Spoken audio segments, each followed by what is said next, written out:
Yep, he's the only one with shield on his team, so he says, you know what, I'm going to go out first. I'll do the building. I'll do the leading here.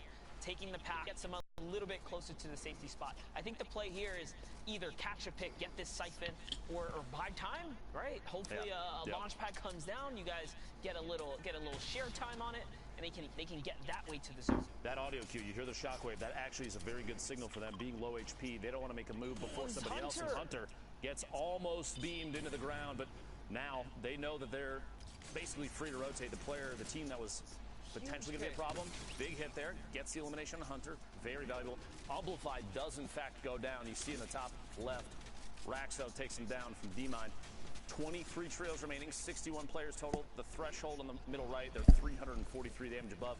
But Miro still sitting on only 3 HP. The Mini's going to be a big pickup there. Now 53 total. At least he gets him a little more health here, right? Puts him in the game, keeps him in the running just for a little longer. Now he has the option to pick up this blue pump, and he actually is going to opt into keeping the gold tack. That's actually a pleasant surprise there. Wouldn't have thought that, you know, the pros would take the slower pull-out time from the gold tack over the blue pump. You get a 200 damage hit with a blue pump. Can mean the difference between making it into the circle and getting stopped by somebody. Maybe you get surprised inside your own box, somebody takes your wall. Situational awareness is big for the blue pump to be extremely effective, and your accuracy has to be on. But man, when the thing hits, it really hits. Really got to appreciate this push right here, because they're still fighting for this game right here. There's a minigun over to the left. That hit right there is going to hurt a lot, though, because again, the heals are so sketchy here. I think they have one more mini left to their name. Yeah, perfect time to come with the explodes right there. He's trying to break through the build. Someone's going to catch a sneak shot from behind, though. That back right corner, Miro down to 49 on the ground. Matsoe probably going to have to leave him out to dry there. Another team making moves on the side. The safe zone, the next safe zone is the bottom middle of your screen, or bottom middle of the current safe zone. You see the bottom right there, the mini-map. 5 damage below the threshold. Skype solo right now looking for a tag, and he does actually find it, and an elimination is a big point right there. 20 trios remaining to get close to placement points before too long. Right there. Just looking at the trios remaining. Nitro still in the running here somewhere in the game. So right there. Trio, top 5 trios still in the running here. I think our #1 team might have been completely wiped during that push right there, so they're out. They cannot accumulate any more points, but they did pick up a lot of eliminations, so you best believe they're still in the top 10 as far as we know right now. But it's so early. It's still so early. There's a lot of opportunity here. We still have a number of games left. Camo, Harmy, and Pepper at the top of this, looks like 4 or 6 block tower. Stinger to apply pressure. Watch us go down. Well, imagine that many rounds from a trio.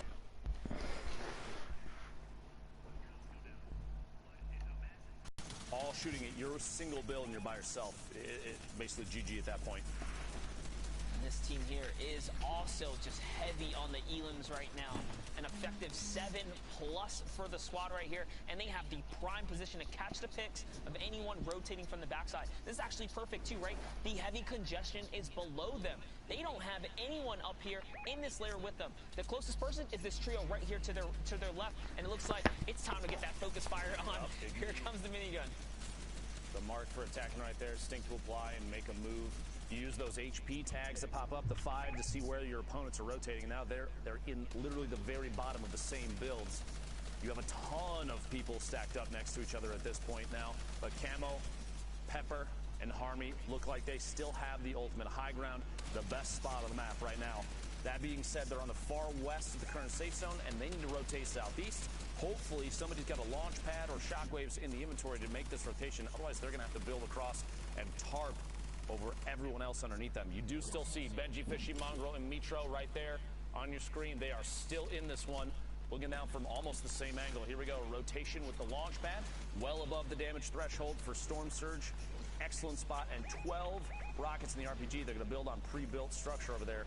Let somebody else put up. It might even be their own builds. And this is exactly what you want to study from this star trio right here. Zone 6, they go for the high ground. So they're actually going to take the high ground. He's going to catch 2 on the knock right there, which means that team is really hurting now. That's going to be Voron who gets taken out there. Voron was also in the top 5, if I'm not mistaken. So that's a power takedown right here. It's going to allow this trio to just get one step closer, kind of breaking away, getting, you know, Shio Wager, the mayonnaise tub to the face.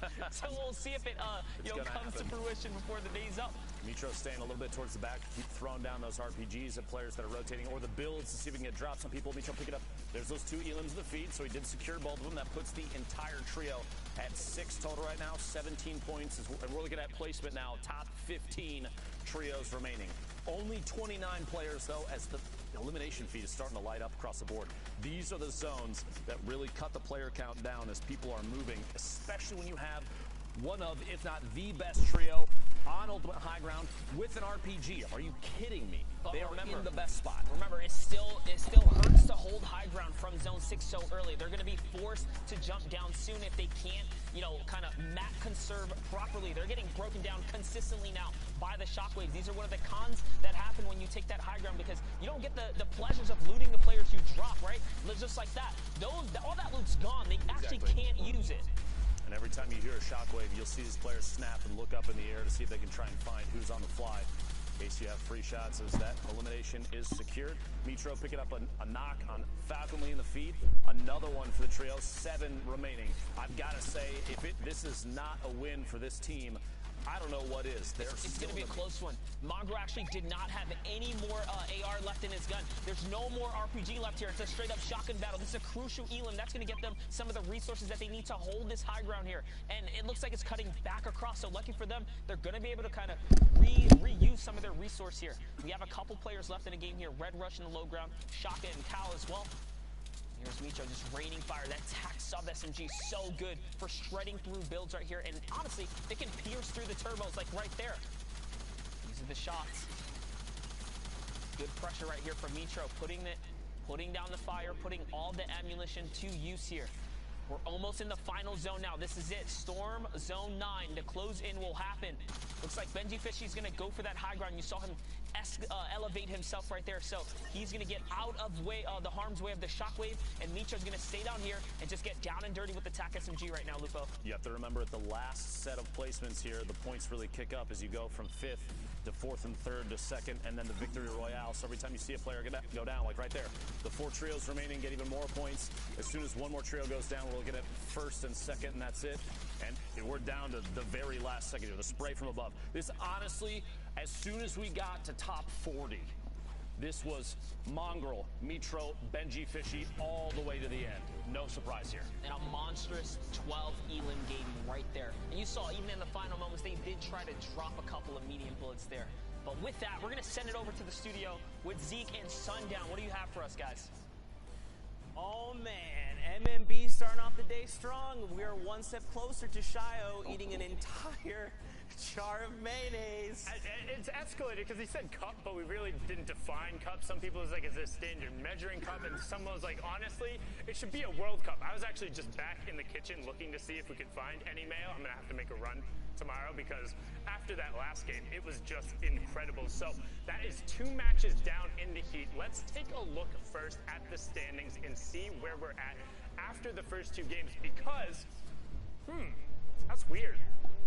Who's that up top? This might as well just be Shio, eat mayonnaise. I mean, I think so it the reads. one thing, and we saw they had a number of elims. They were in actually 4th place after the first match, but then the 12 elim plus the victory route, Zeke talking about it, every single one of those being a point, and then the victory route being 15 as well, pushing them up to 38. They're already 7 points clear of Falcony, Robats, and the Vic, who've been playing very well. 19 elims there is pushing them 5 points clear.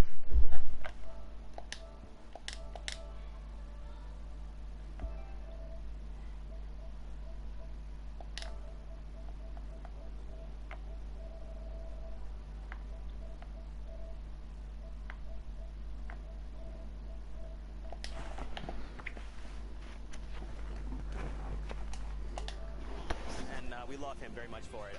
But don't forget, the top 8 are moving on from this heat. So right now, you must be this tall to ride. So if we're looking at just top 8, the points, 18, that's just like a victory route is worth 15 points in and of itself. So even if you get the victory route with 3 eliminations, you can now look to strike up in the top 8. So, and we're only in 2nd game. We're about to head into game number 3. what does this spell for like all of these other teams? Yeah, you just have to stay consistent. You have to not fear. If you have a couple of bad games, that's okay. If you're able to get in, get situated, get a couple of eliminations, get some placement points in there.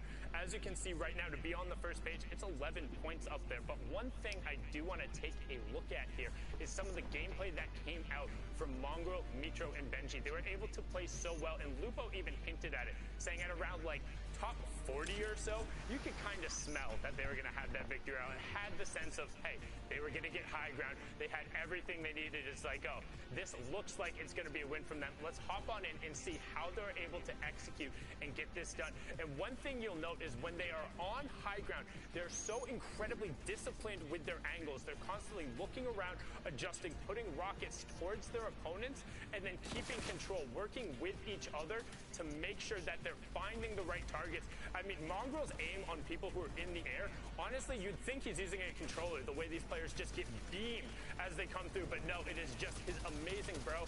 Just as Mitra would say, that's crazy. They are running it through 38 points up top, and again, always on the high ground. And for me, that's what's so impressive. In a meta where there's so many RPGs, so many shockwaves, the way they're able to not only get initial control, but then run the rest of the lobby without having to drop down and putting themselves in bad situations. They were never threatened. Count the number of times in this clip that bullets or anything are being shot back towards them. Everyone else is so focused on just trying to rotate and avoid damage from above that these guys don't have to do really anything in terms of defensive play, and they can just focus on going forward, and it seemed like it was just going to be a win. And honestly, I want to roll this all the way back to shall we just be talking about the retail drop spot and how your early game sets you up for an advantage. They have so many tools at their disposal, from ammunition to rockets to excess shields to having enough mats because they had rotations early on to hold the high ground. It just makes it so easy and so clinical. And I promise, if you are a trio or you're just interested in competitive Fortnite and getting better, go and load up these guys' server replays. Watch them play. Check them out on their socials. You might want to actually mute their streams every now and then because they can get a little loud on the comms. Ballas does a great job breaking that one down.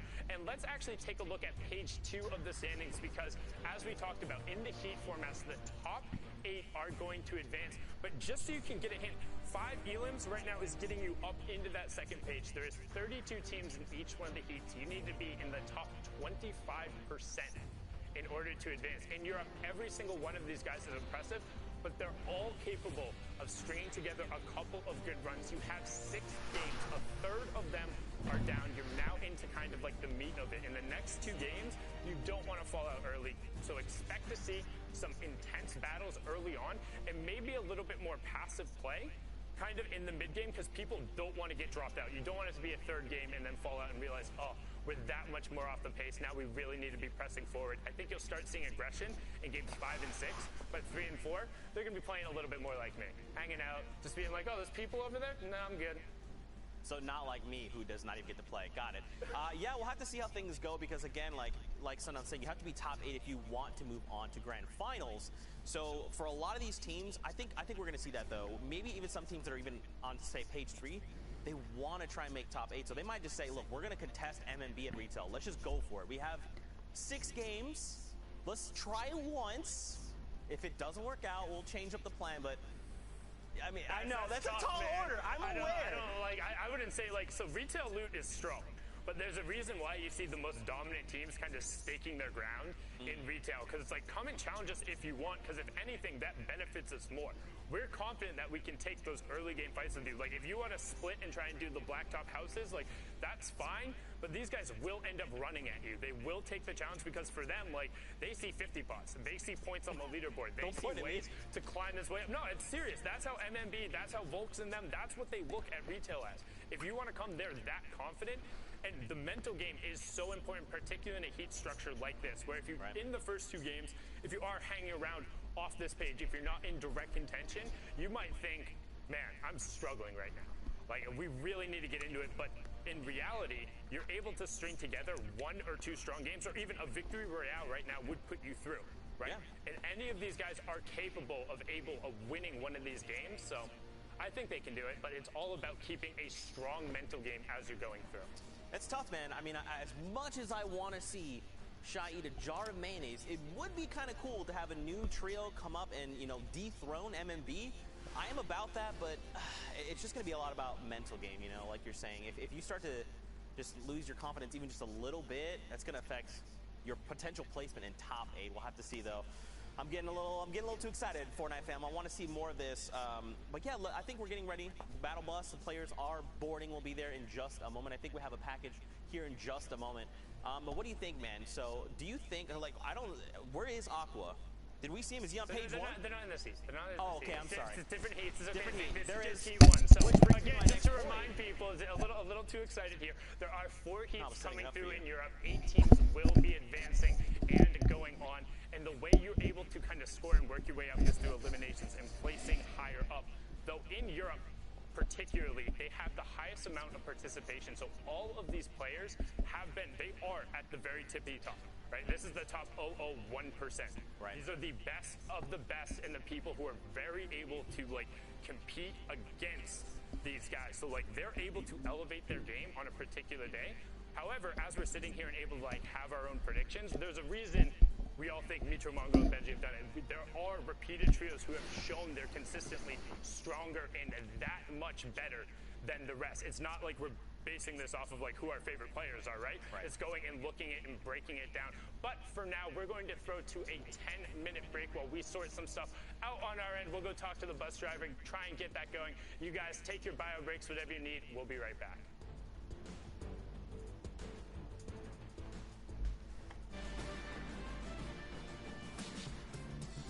Hello, family of Fortnite. AllTW here, and throughout the Fortnite Champion Series, we're going to be trying to get more acquainted with the world of competitive Fortnite. Today, we're going to be discussing the 3 different stages of a competitive Fortnite game: the early game, the mid game, and the late game, and what different players have as their goals during these stages in order to achieve the ultimate goal, the Victory Royale. Let's start with the early game. Also called the looting phase, this is where all players are attempting to secure their chosen landing spot and maximize their loot potential. In competitive Fortnite, every game matters, so players try to strike a balance between high loot opportunity and safety so as to not waste a game by being eliminated early. Do you drop at a high loot POI like Retail Row or Paradise Palms? Or land at a safer POI on the edge of the map, where less players drop because of less loot? Regardless, the goal is common. Whether you take a passive approach by looting safely on the side of the map, or an aggressive and risky approach by letting others loot for you and finding early elimination. Now that we know what the early game is, what should we be looking out for during this stage? First things first, being contested.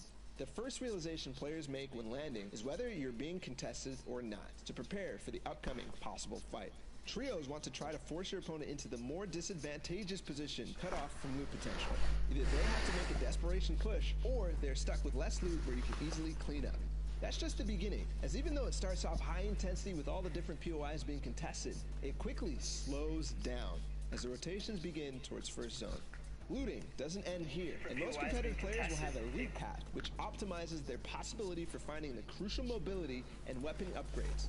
Thanks to the new battle map feature in the replay mode, we can study these loot paths and rotations quite easily these days. So go check that out in any replay from the Fortnite Champion Series by going into the Compete tab and finding your favorite player. It will vary from game to game, but generally, we move into the mid game around the middle to end of second zone. The mid game is the calm before the storm. Before the storm circle gets too small where it forces the engagements. Most players' goals aren't positional, but in some cases, depending on how the early game went, you again have to strike a balance, this time between looting and farming, or going for the best position. Looting could include playing extremely aggressive to earn yourself other players' loot. In trios, it's much harder to play that aggressive playstyle, since fights take longer and cost more. You want to be efficient with any rotations or fights you have to take. You don't want to spend your precious mobility, valuable resources, or health. This is why you'll see a lot of the top players look directly for center zone in the mid game. When you're in the center zone, you end up giving yourself the most chance of being in the next storm circle when it gets revealed. You'll then have to go less distance and thus spend less materials. Finally, the end game. The most exciting, hectic, thrilling, and difficult part of competitive Fortnite. Experiencing an endgame can be confusing and hard to process, but it will also be one of the most rewarding and fun times to play and watch. This is when you take all the advantages you built in the early game and the mid game and use them to push yourself to a victory royale, and also find as many eliminations as possible. In the current Fortnite Champion Series format, every elimination matters, just like it did in the World Cup. From 6th zone onwards, where the calm from the mid-game explodes into a cacophony of tunneling, mobility usage, and shots being fired, you'll see teams go for the ever so advantageous high ground, where they can tunnel very cheaply and have the most opportunity on the rest of the server for elimination, as they have the top-down view. You'll also see teams call out the need to find a good layer, which is away from other players, both above, below, and horizontally from you. You'll see teams desperate for the extra materials to last them through to the full zone closure, going for impact eliminations, where they can top off on resources and power weaponry of their fallen opponents. So, whether you're watching or you're joining us on the field, take stock in the stage of the game. The early game, when you're trying to get the best possible loot while it's still available. The mid game, where you're balancing positioning while maintaining what you built during the early game. And finally, the end game, where you spend all the advantages you set yourself up with to earn the victory royale. Use this to form your game plan in order to earn as many series points weekend after weekend. And maybe next time, we'll be watching and highlighting your top plays. This was BallaTW, and I'll see you in game.